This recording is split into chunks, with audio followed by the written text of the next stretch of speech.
بیوی نے پوچھا اللہ امرک بہذا، اے میرے سرتاج کیا یہ اللہ کا حکم ہے؟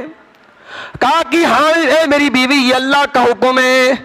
بیوی بھی ہاجرہ تھی میرے پیارے بھائیوں، اللہ کی نیک بندی، اللہ کی ایمان والی بندی، اللہ کی پرہیزگار بندی، کہتی ہے اذن لا یضیعن اللہ ابدا، اگر اللہ کا حکم ہے شوق سے چلے جائیے، اللہ ہمیں برباد نہیں کرے گا، اللہ ہمیں ضائع نہیں کرے گا۔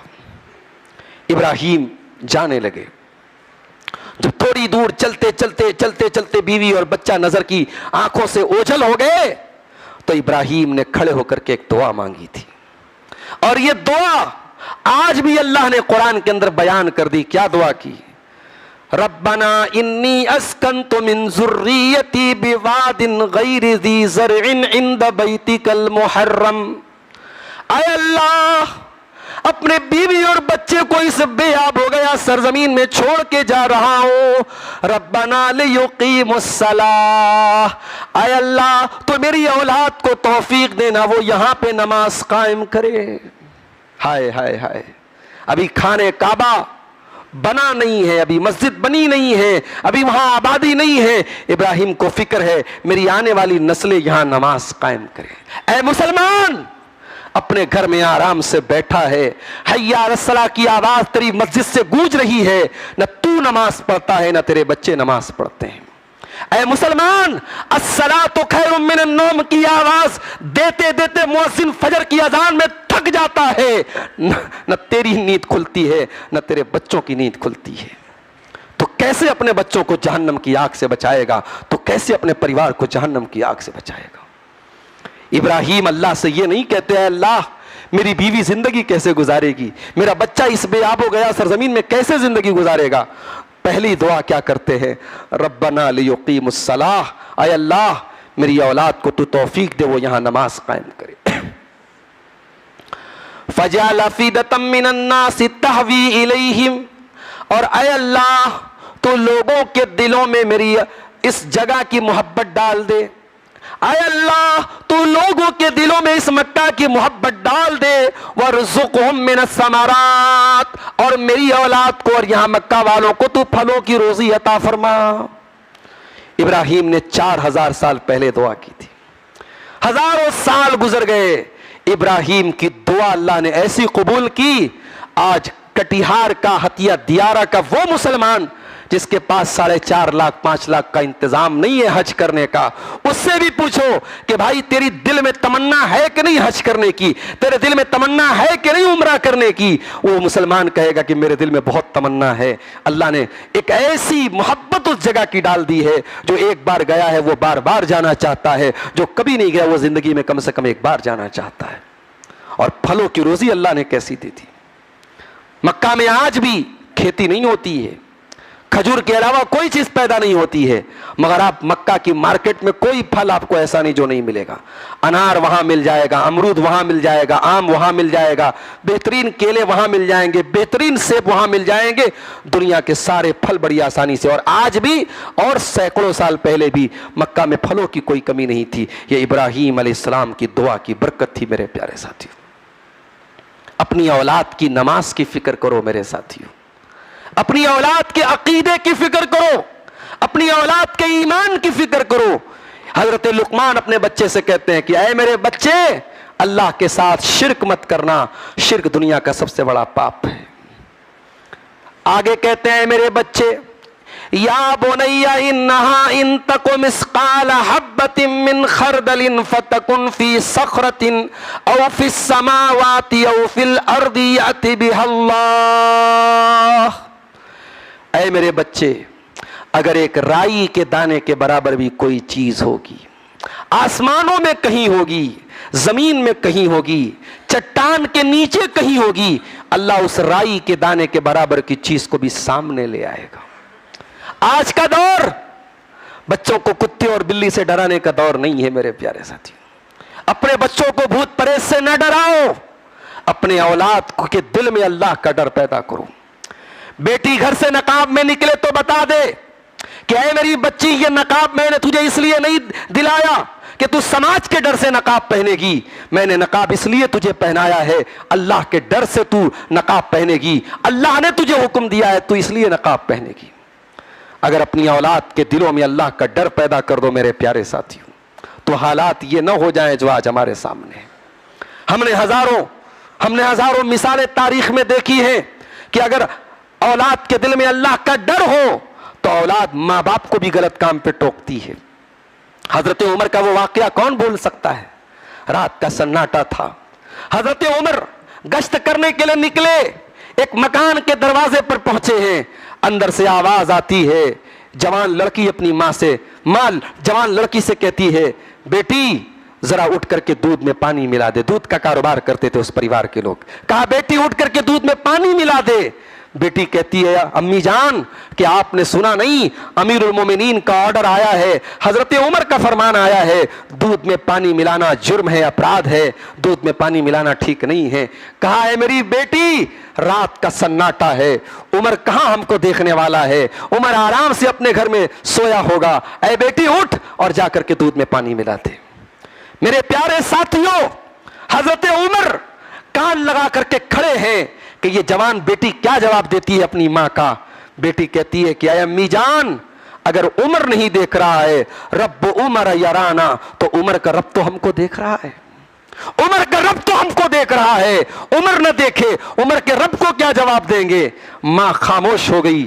حضرت عمر نے مکان کا نشان نوٹ کر لیا، مکان کا ایڈریس نوٹ کر لیا، لڑکی کو دیکھا نہیں خوبصورت ہے کہ نہیں ہے، خاندان کا پتہ نہیں لگایا کون سا خاندان کون سا قبیلہ ہے۔ صبح ہوئی، اپنے سارے بچوں کو جمع کیا، کہا کہ اے میرے بچوں میں نے کل رات میں ایک ماں اور بیٹی کی بات چیت سنی ہے، اور میں نہیں جانتا وہ لڑکی کتنی خوبصورت ہے، میں نہیں جانتا اس لڑکی کا خاندان کیسا ہے، مگر میں یہ جانتا ہوں وہ لڑکی اللہ سے ڈرنے والی ہے، اللہ کا تقوی رکھنے والی ہے، میں اس لڑکی کو اپنے گھر کی بہو بنانا چاہتا ہوں، کیا ہے تم میں سے کوئی جو اس سے نکاح کر لے۔ بیٹے بھی حضرت عمر کے بیٹے تھے، انہوں نے یہ نہیں کہا کہ ابا جان ہم ایسے کیسے شادی کر لیں، ہم لڑکی کو پہلے دیکھیں گے، خوبصورتی کو دیکھیں گے، اس کے بعد ہم شادی کریں گے۔ حضرت عاصم ان کے ایک بیٹے تھے، آگے بڑھے، کہا کہ ابا جان اگر لڑکی دیندار ہے، اگر لڑکی اللہ سوالی ہے، اللہ سے ڈرنے والی ہے، میں اس سے شادی کرنے کو تیار ہوں۔ حضرت عمر اس لڑکی کو بہو بنا کے لاتے ہیں، اور اسی لڑکی کی نسل سے آنے والے دور میں ایک اور عمر پیدا ہوتے ہیں جن کو عمر بن عبدالعزیز کے نام سے جانا جاتا ہے، جن کو حضرت عمر کا دوسرا روپ مانا جاتا ہے، عمر ثانی کہا جاتا ہے۔ میرے پیارے ساتھیوں، اللہ کا ڈر پیدا ہو تو ایسی اولادیں پیدا ہوتی ہیں۔ آج معاف کیجئے گا، نہ ہمارے پاس دین کا علم ہے اور نہ ہم سیکھنا چاہتے ہیں۔ دنیا کی نالج کوئی ہم سے پوچھ لے، پالیٹکس کی بات آ جائے تو فلاں پارٹی جیتے گی، فلاں پارٹی ہارے گی، کون سی پارٹی کیا کر رہی ہے، پورا بھاشن ہم سے سن لیجئے۔ ہمارے بزنس کی بات آ جائے، کتنا پروفٹ ہو رہا ہے، کتنا لاس ہو رہا ہے، کوئی ہم سے پوچھ لے۔ کھیتی کرنے والے کسان سے پوچھ لو کہ کھیتی کرنے میں کیا چیزیں ضروری ہے، کیا چیزیں نقصان دہ ہیں، ایک پوری ABCD آپ کو بتا دے گا۔ دنیا کے بارے میں اتنی نالج اور دین کے بارے میں کوئی نالج نہیں۔ دین کے بارے میں کوئی نالج دیتا بھی ہے تو آپ ناراض ہو جاتے ہیں، آپ کہتے ہیں نہیں صاحب ہم نے جو باپ دادا کو کرتے دیکھا، جو پٹی آنکھوں پر پڑی ہے وہ ہم نہیں ہٹائیں گے۔ یہاں تک جواب دے دیا جاتا ہے کہ پہلے تو ایسا ہوتا چلا آیا۔ ارے بھائی یہی جواب تو مکہ کے کافروں نے بھی دیا تھا کہ اے محمد صلی اللہ علیہ وسلم آج تک ہم جو کرتے چلے آئے کیا غلط تھا، کیا ہمارے باپ دادا غلط تھے کیا؟ یاد رکھو میرے پیارے ساتھیوں، شریعت میں باپ دادا یہ دلیل نہیں بنتے ہیں، شریعت میں قرآن اور حدیث دلیل بنتے ہیں۔ قرآن اور حدیث سے کیا ثابت ہے ہمیں اس پر عمل کرنا چاہیے، ہمیں یہ نہیں دیکھنا چاہیے ہمارے باپ دادا کیا کرتے چلے آئے۔ قرآن کہتا ہے یعلمون ظاہرا من الحیات الدنیا وہم عن الآخرۃ ہم غافلون۔ یہ لوگ دنیا کی بہت نالج رکھتے ہیں لیکن آخرت کے معاملے میں بالکل غافل ہیں، آخرت کی کوئی نالج نہیں ہے۔ کتنے مسلمان ہیں بہت ہوشیار ہیں, بہت جینیس ہیں, 2 رکعت نماز پڑھنے کا شعور ان کو نہیں ہے, 2 رکعت نماز پڑھنے کا طریقہ ان کو نہیں ہے. کتنے مسلمان ہیں, پوری عمر گزر چکی ہے, قبر میں پیر لٹکائے ہوئے ہیں, جنازے کی نماز کا طریقہ نہیں آتا, جنازے کی نماز کی دعا نہیں آتی, وتر میں دعائے قنوت تک پڑھنا نہیں آتا, وضو کا صحیح طریقہ کرنا نہیں آتا, غسل کا صحیح طریقہ نہیں آتا. معاف کرنا میرے بھائیوں, دین کا جو بیسک علم ہے وہ جتنا عبد الغفار کی ذمہ داری ہے, جتنی کسی عالم کی ذمہ داری ہے, اتنی ہی ہمارے ہر مسلمان کی ذمہ داری ہے.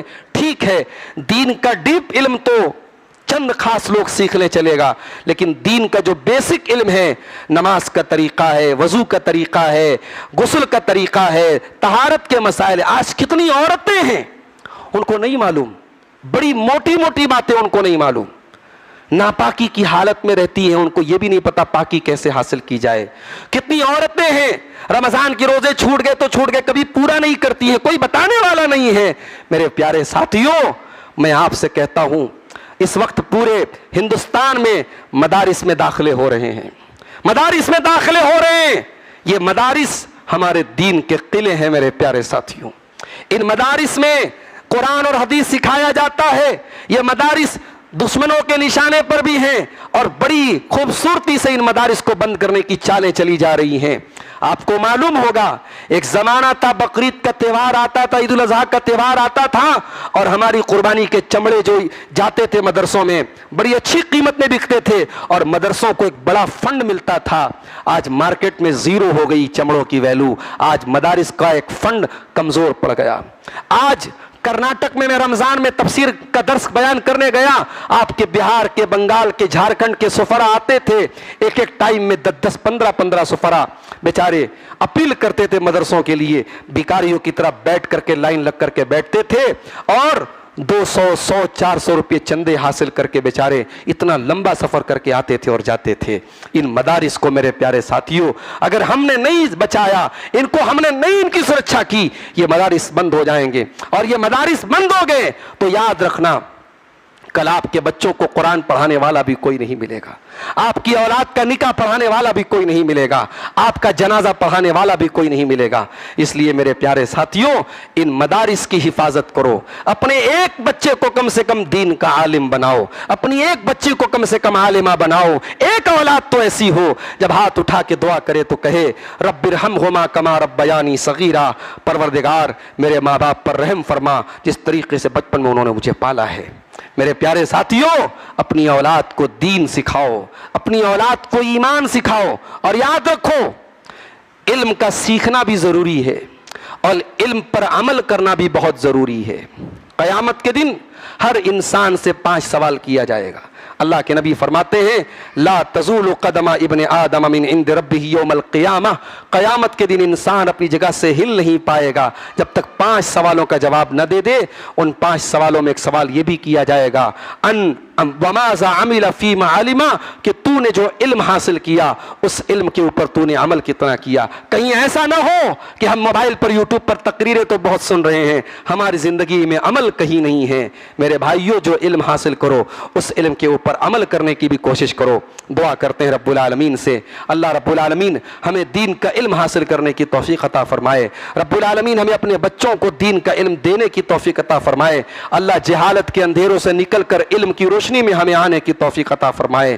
ہم میں سے جو بھائی مسجد سے دور ہو گئے ہیں رمضان کے بعد, رمضان بھر انہوں نے بہت نماز پڑھی تھی, رمضان کے بعد وہ مسجد سے دور ہو گئے ہیں, اے اللہ انہیں 12 مہینے والا نمازی بنا دے. اے اللہ جو ہم میں سے بیمار ہیں ان کو شفائے کامل عاجلہ عطا فرما دے. دوسرا موقع ہے جب میں خطبہ جمعہ کے لیے آپ کے سامنے حاضر ہوا ہوں. خطبہ مسنونہ کے بعد قرآن کریم کے 28ویں پارے کی ایک آیت آپ کے سامنے پڑھی گئی. اس آیت میں اللہ تعالی نے یا ایھا الذین آمنو کہہ کر کے خطاب کیا ہے. اور ہم جانتے ہیں کہ قرآن میں جہاں پر بھی یا ایھا الذین آمنو کہا جائے تو اس آیت میں جو حکم دیا جاتا ہے وہ ڈائریکٹ اہل ایمان کو دیا جاتا ہے، مسلمانوں کو دیا جاتا ہے۔ یعنی اس آیت میں جو بات کہی جا رہی ہے، جو مطالبہ کیا جا رہا ہے، جو حکم دیا جا رہا ہے، جو آدیش دیا جا رہا ہے، وہ مسلمانوں کو دیا جا رہا ہے۔ یا ایھا الذین آمنوا، اے ایمان والو، قوا انفسکم واہلیکم نارا، اپنے آپ کو بچاؤ اور اپنے گھر والوں کو بچاؤ آگ سے۔ نارا وقودها الناس والحجارہ، اس آگ سے بچاؤ جس آگ کا ایندھن انسان اور پتھر ہوں گے۔ جہنم کی آگ سے بچاؤ اپنے آپ کو اور اپنے گھر والوں کو۔ اور ہم جانتے ہیں جہنم کی آگ دنیا کی آگ سے کہیں زیادہ خطرناک ہوگی۔ اللہ کے پیارے نبی صلی اللہ علیہ وسلم فرماتے ہیں، صحیح مسلم کی روایت ہے کہ جہنم کی آگ دنیا کی آگ سے 69 ٹائم زیادہ، 69 گنا زیادہ خطرناک ہوگی۔ یعنی اگر دنیا کی آگ میں جلنے کی جو تکلیف ہوتی ہے، اس تکلیف سے 70 گنا زیادہ تکلیف جہنم کی آگ میں ہوگی۔ دنیا کی آگ میں انسان ایک بار جلے گا، جلنے کے بعد اس کی باڈی جل جائے گی، کام ختم ہو جائے گا۔ جہنم کی آگ کا معاملہ ایسا نہیں ہے۔ کلما نضجت جلودہم بدلناہم جلودا غیرہا لیذوقوا العذاب، جب جب ان کی چمڑی جہنم کی آگ میں جل کر کے بیکار ہو جائے گی، ہم ان کے بدن کے اوپر دوسری چمڑی چڑھا دیں گے، ہم بار بار ان کو جلنے کی تکلیف دیں گے۔ دنیا کی آگ پیٹرول سے جلتی ہے، ڈیزل سے جلتی ہے، لکڑی سے جلتی ہے، کوئلے سے جلتی ہے۔ قرآن کہتا ہے وقودها الناس والحجارہ، جہنم کی آگ کا ایندھن انسان اور پتھر ہوں گے۔ دنیا میں بڑی بڑی جیلیں ہوتی ہیں جہاں مجرموں کو سزائیں دی جاتی ہیں۔ ان جیلوں کے کچھ جیلر ہوتے ہیں جو کبھی کبھی مجرم کے اسٹیٹس کو دیکھ کر کے، اس کے ہاؤ بھاؤ کو دیکھ کر کے اس کے ساتھ رحم کا برتاؤ کرتے ہیں۔ کچھ جیلر ایسے بھی ہوتے ہیں جو پیسہ لے کر کے مجرم کو کم سزا دیتے ہیں۔ قرآن کہتا ہے جہنم کی جیل میں جانے والا اس چکر میں نہ رہے کہ جہنم کے اندر اس کے ساتھ کوئی رعایت کی جائے گی۔ فرمایا علیہا ملائکۃ غلاظ شداد، جہنم کے داروغہ بڑے سخت ہوں گے، بڑے خطرناک ہوں گے۔ لا یعصون اللہ ما امرہم، وہ اللہ تعالیٰ کے کسی حکم کی نافرمانی نہیں کریں گے۔ ویفعلون ما یؤمرون، ان کو جو حکم دیا جائے گا اللہ کے حکم کو پورا کریں گے۔ یہ ہے جہنم کی آگ، اور اس آگ سے اللہ تعالیٰ ہمیں اور آپ کو، اپنے آپ کو اور اپنے گھر والوں کو جہنم کی اس آگ سے بچنے کا حکم دے رہا ہے، بچانے کا حکم دے رہا ہے۔ سوال یہ پیدا ہوتا ہے کہ ہم اپنے آپ کو جہنم کی آگ سے کیسے بچائیں؟ ہم اپنے آپ کو، اپنے گھر والوں کو جہنم کی آگ سے کیسے بچائیں؟ آئیے اس آیت کی تفسیر چل کر کے پڑھتے ہیں۔ قرآن کی کسی آیت کو سمجھنا ہو تو ہمیں یہ دیکھنا چاہیے کہ اس آیت کی تفسیر میں نبی اکرم نے کیا فرمایا، صحابہ نے کیا فرمایا۔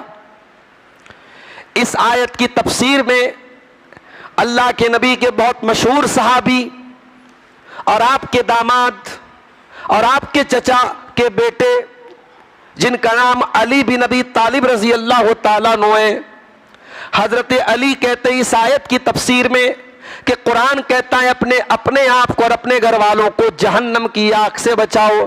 حضرت علی کہتے ہیں اس آیت کا مطلب یہ ہے علموہم وادبوہم، اپنے گھر والوں کو دین سکھاؤ، اپنے گھر والوں کو ادب سکھاؤ۔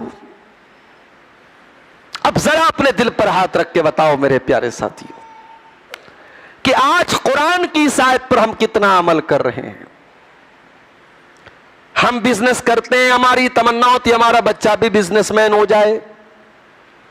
ہم سرکاری نوکری میں ہماری یہ تمنا اور خواہش ہوتی ہے ہمارا بیٹا بیٹی بھی سرکاری نوکری میں آ جائے. ہم اچھے مکان میں رہتے ہیں, ہماری تمنا اور آرزو ہماری فیملی بھی اچھے مکان میں اچھی زندگی گزارے. انسان صبح شام کھٹتا ہے, خون پسینہ ایک کرتا ہے, کس کے لیے؟ اپنے بچوں کے لیے, اپنے پریوار کے لیے, اپنی فیملی کے لیے. انسان کیا نہیں کرتا ہے میرے پیارے ساتھی. قرآن کہتا ہے جس فیملی سے تم اتنا پیار کرتے ہو, اتنی محبت کرتے ہو, جس پریوار کے لیے تم جان دینے کو تیار ہو جاتے ہو, جس پریوار کے لیے تم خون پسینہ ایک کر دیتے ہو, اے ایمان والو اپنے آپ کو اور اپنے پریوار کو جہنم کی آگ سے بچانے کا تم نے کیا انتظام کیا؟ اپنے گھر والوں کو جہنم کی آگ سے بچانے کے لیے آپ نے کیا انتظام کیا؟ ان کو دین کتنا سکھایا, ان کو دین کا علم کتنا دیا؟ کتنے لوگ ہیں ان کی اولاد اس لائق بھی نہیں ہے کہ کل جب ان کا انتقال ہو تو اولاد جب کھڑی ہو کر کے جنازے کی نماز پڑھے تو اپنے باپ کے لیے مغفرت کی دعا کر سکے. ایسی اولاد کا کیا فائدہ میرے بھائی؟ ایسے بیٹوں کا کیا فائدہ جو آپ کے مرنے کے بعد کھڑے ہو کر کے آپ کے جنازے کی نماز نہ پڑھ سکیں؟ قرآن کہتا اپنے بچوں کو, اپنے پریوار کو جہنم کی آگ سے بچاؤ, انہیں علم دین سکھاؤ, انہیں ادب سکھاؤ, انہیں اسلام سکھاؤ. ہمارا بچہ آج کانوینٹ اسکولوں میں پڑھتا ہے, کٹیہار کے مہنگے مہنگے اسکولوں میں مسلمانوں کے بچے پڑھتے ہیں, فراٹے دار انگریزی بولتے ہیں. 4 پیسے جس کے پاس آ گئے وہ تو اسی میں اپنی بہت بڑی خوش نصیبی سمجھتا ہے کہ میرے بچے انگریزی بولتے ہیں. معاف کرنا, مجھے اس پر کوئی اعتراض نہیں ہے, آپ کا بچہ انگریزی بولے کوئی اعتراض کی بات نہیں ہے, لیکن یاد رکھنا میرے پیارے ساتھیوں, انگریزی بول کر کے آپ کا بیٹا اور بیٹی زمانے میں ترقی تو کر لے گا مگر جہنم کی آگ سے بچ نہیں پائے گا جب تک وہ اپنے دین کو نہیں سیکھے گا, اپنے اللہ کو نہیں پہچانے گا. اپنے بچوں کو ایمان سکھاؤ میرے پیارے ساتھیوں, اپنے بچوں کی تربیت کے لیے ٹائم نکالو. قرآن میں اللہ تعالیٰ نے حضرت لقمان کا ذکر کیا. لقمان کوئی نبی نہیں تھے, کوئی رسول نہیں تھے, لقمان اللہ کے ایک نیک بندے تھے, اللہ کے ایک نیک بندے تھے, سمجھدار بندے تھے, بدھیمان بندے تھے. اللہ نے ان کے نام پر قرآن میں پوری ایک سورت اتار دی. کیا خاص بات تھی لقمان کے اندر؟ قرآن کہتا ہے وَلَقَدْ آتَيْنَا لُقْمَانَ الْحِكْمَةَ أَنِ اشْكُرْ لِلَّهِ, ہم نے لقمان کو حکمت والا بنایا تھا, سمجھدار بنایا تھا, جینیس بنایا تھا. لقمان کے اندر خاص بات کیا تھی؟ وَإِذْ قَالَ لُقْمَانُ لِابْنِهِ وَهُوَ يَعِظُهُ, ایک دن لقمان اپنے بیٹے کو نصیحت کر رہے تھے, سمجھا رہے تھے, اپنے بچے کی تربیت کر رہے تھے, اپنے بچے کو صحیح اور غلط سکھا رہے تھے. اور جب اپنے بچے کو سمجھا رہے تھے تو پہلا حکم کیا دیتے ہیں؟ لا تشرک باللہ, اے میرے بچے اللہ کے ساتھ کبھی شرک مت کرنا, ان الشرک لظلم عظیم, یہ شرک دنیا کا سب سے بڑا پاپ ہے. آج ہماری قوم کہاں جا رہی ہے؟ واللہ آج ہماری نوجوان نسل ایک بڑی تعداد میں دین سے اتنی دور ہے میرے بھائیوں کہ ہم اور آپ سوچ نہیں سکتے. جمعہ کا خطبہ 12:30 بجے اسٹارٹ ہو رہا ہے, ہماری نوجوان نسل مسجد میں کب آتی ہے؟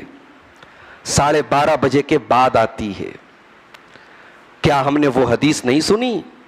اللہ کے نبی نے فرمایا جو جمعہ کے دن پہلے نمبر پہ آتا ہے اس کو اللہ کی راہ میں اونٹ قربان کرنے کا ثواب ملتا ہے, جو دوسرے نمبر پر آتا ہے اس کو اللہ کی راہ میں گائے قربان کرنے کا ثواب ملتا ہے, جو تیسرے نمبر پر آتا ہے اس کو اللہ کی راہ میں دمبا قربان کرنے کا ثواب ملتا ہے, جو چوتھے نمبر پہ آتا ہے اس کو اللہ کی راہ میں مرغی قربان کرنے کا ثواب ملتا ہے, جو 5ویں نمبر پہ آتا ہے اس کو اللہ کی راہ میں انڈا دینے کا ثواب ملتا ہے. اور جب امام کا خطبہ شروع ہوتا ہے تو فرشتے بھی امام کا خطبہ سننے لگتے ہیں اور ثواب لکھنے کا رجسٹر بند کر دیتے ہیں. ہماری نوجوان نسل انڈا کا ثواب بھی لینے کو تیار نہیں ہے.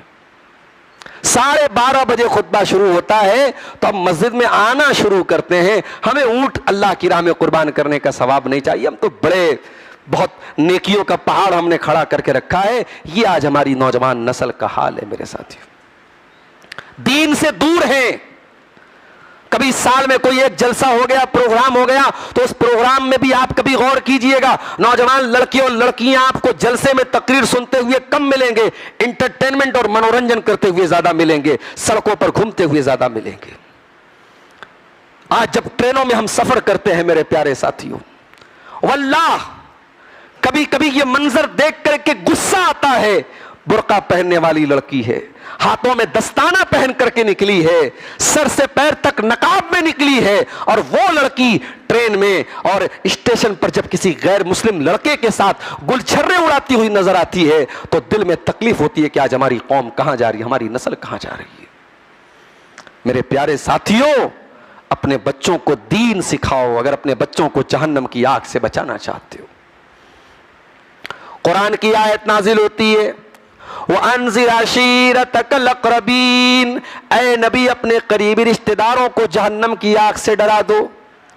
اللہ کے پیارے نبی اپنے سارے خاندان کے لوگوں کو اکٹھا کرتے ہیں, اپنے چچا عباس کو بھی بلاتے ہیں, اپنی پھوپھی صفیہ کو بھی بلاتے ہیں, اپنے خاندان کے سارے لوگوں کو بلاتے ہیں, اپنی بیٹی فاطمہ کو بھی بلاتے ہیں. جب سارے لوگ اکٹھا ہو جاتے ہیں, اللہ کے نبی فرماتے ہیں, اے میرے خاندان کے لوگوں, اے بنی ہاشم کے لوگوں, اے بنی عبد مناف کے لوگوں, اے عبد المطلب کی اولادوں, کان کھول کر کے سن لو, انقذوا انفسکم من النار, اپنے آپ کو جہنم کی آگ سے بچا لو. محمد رسول اللہ اللہ کے عذاب کے مقابلے میں تمہارے کام آنے والا نہیں ہے, اپنے آپ کو جہنم کی آگ سے بچا لو. اے میرے چچا عباس, اپنے آپ کو جہنم کی آگ سے بچا لو. اے میری پھوپھی صفیہ, اپنے آپ کو جہنم کی آگ سے بچا لو. اے میری لختے جگر نور نظر فاطمہ, اپنے آپ کو جہنم کی آگ سے بچا لے. فَإِنِّي لَا أُغْنِي عَنْكَ مِنَ اللَّهِ شَيْئًا, میں اللہ کے عذاب کے مقابلے میں تیرے کام آنے والا نہیں ہوں. اگر نبی اکرم کو اپنی اولاد کی فکر ہے میرے پیارے ساتھیوں, تو ہمیں اور آپ کو تو اور زیادہ ہونا چاہیے. ابراہیم علیہ السلام کو دیکھو, اللہ کی بارگاہ میں دعا کرتے ہیں, وَجُنُبْنِي وَبَنِيَّ أَن نَّعْبُدَ الْأَصْنَامَ, اے اللہ مجھے بھی تو بت پرستی سے بچانا, شرک سے بچانا, اور میری آنے والی نسلوں کو بھی تو شرک سے بچانا, میرے بچوں کو بھی تو شرک سے بچانا. اپنی بھی فکر ہے, اپنے بچوں کی بھی فکر ہے, اپنے بھی عقیدے کی فکر ہے, اپنے بچوں کے بھی عقیدے کی فکر ہے. کہیں میں شرک نہ کر دوں, کہیں میرے بچے شرک نہ کر دیں. یہ فکر تھی کس کو؟ ابراہیم علیہ السلام کو. اور یاد کرو وہ منظر جب ابراہیم علیہ السلام اپنے بچے اسماعیل کو اور اپنی بیوی ہاجرہ کو مکہ میں چھوڑ کے جا رہے تھے. وہ مکہ آج کا مکہ نہیں تھا. اتنی بھیڑ ہو رہی ہے رمضان میں کہ سعودی حکومت نے اعلان کر دیا اب حج کی بھیڑ آ رہی ہے, اب عمرہ کرنے والے واپس جاؤ. اگر 28 تاریخ کے بعد اگر آپ سعودی عرب میں رک گئے عمرہ کے ویزے کے ذریعے تو آپ پر اتنے لاکھ روپے کا جرمانہ لگے گا. اتنی بھیڑ آ رہی ہے مکہ میں. ہر سال مکے میں آپ حرم میں دیکھیں, اس کو جو ہے ایکسپینشن کیا جا رہا ہے, اس کو بڑھایا جا رہا ہے. میں تو پچھلے سال گیا تھا, اس سال کی جو تصویر آئی ہے حرم کو اور خوبصورت بنا دیا گیا ہے, مکہ کو بھی مدینہ کو بھی. مکہ 1400 سال پہلے کا مکہ, اور پھر اس کے بھی پہلے ابراہیم علیہ السلام کا مکہ کیسا تھا میرے پیارے ساتھیوں؟ بے آب ہو گیا سرزمین, نہ پانی کا ایک قطرہ تھا, نہ اناج کا ایک دانہ تھا اس مکہ کی سرزمین پر. اللہ کے ایک اشارے پر ابراہیم اپنے نور نظر, اپنی اکلوتی اولاد اسماعیل کو اور اپنی بیوی ہاجرہ کو اس مکہ میں چھوڑ کے جا رہے ہیں. جب جانے لگے بیوی نے پوچھا, اے میرے سرتاج کہاں جا رہے ہیں, کس کے حوالے چھوڑ کے جا رہے ہیں؟ یہاں نہ کوئی آدم ہے, نہ آدم زاد ہے, نہ انسان ہے, نہ جانور ہے, نہ پانی ہے, نہ اناج ہے, کس کے سہارے چھوڑ کے جا رہے ہیں؟ یہ تھوڑا سا پانی ہے, تھوڑی سی کھجوریں, کب تک آپ کی بیوی بچے سروائیو کریں گے, کب تک ہم زندگی گزاریں گے؟ ابراہیم علیہ السلام نے کوئی جواب نہیں دیا.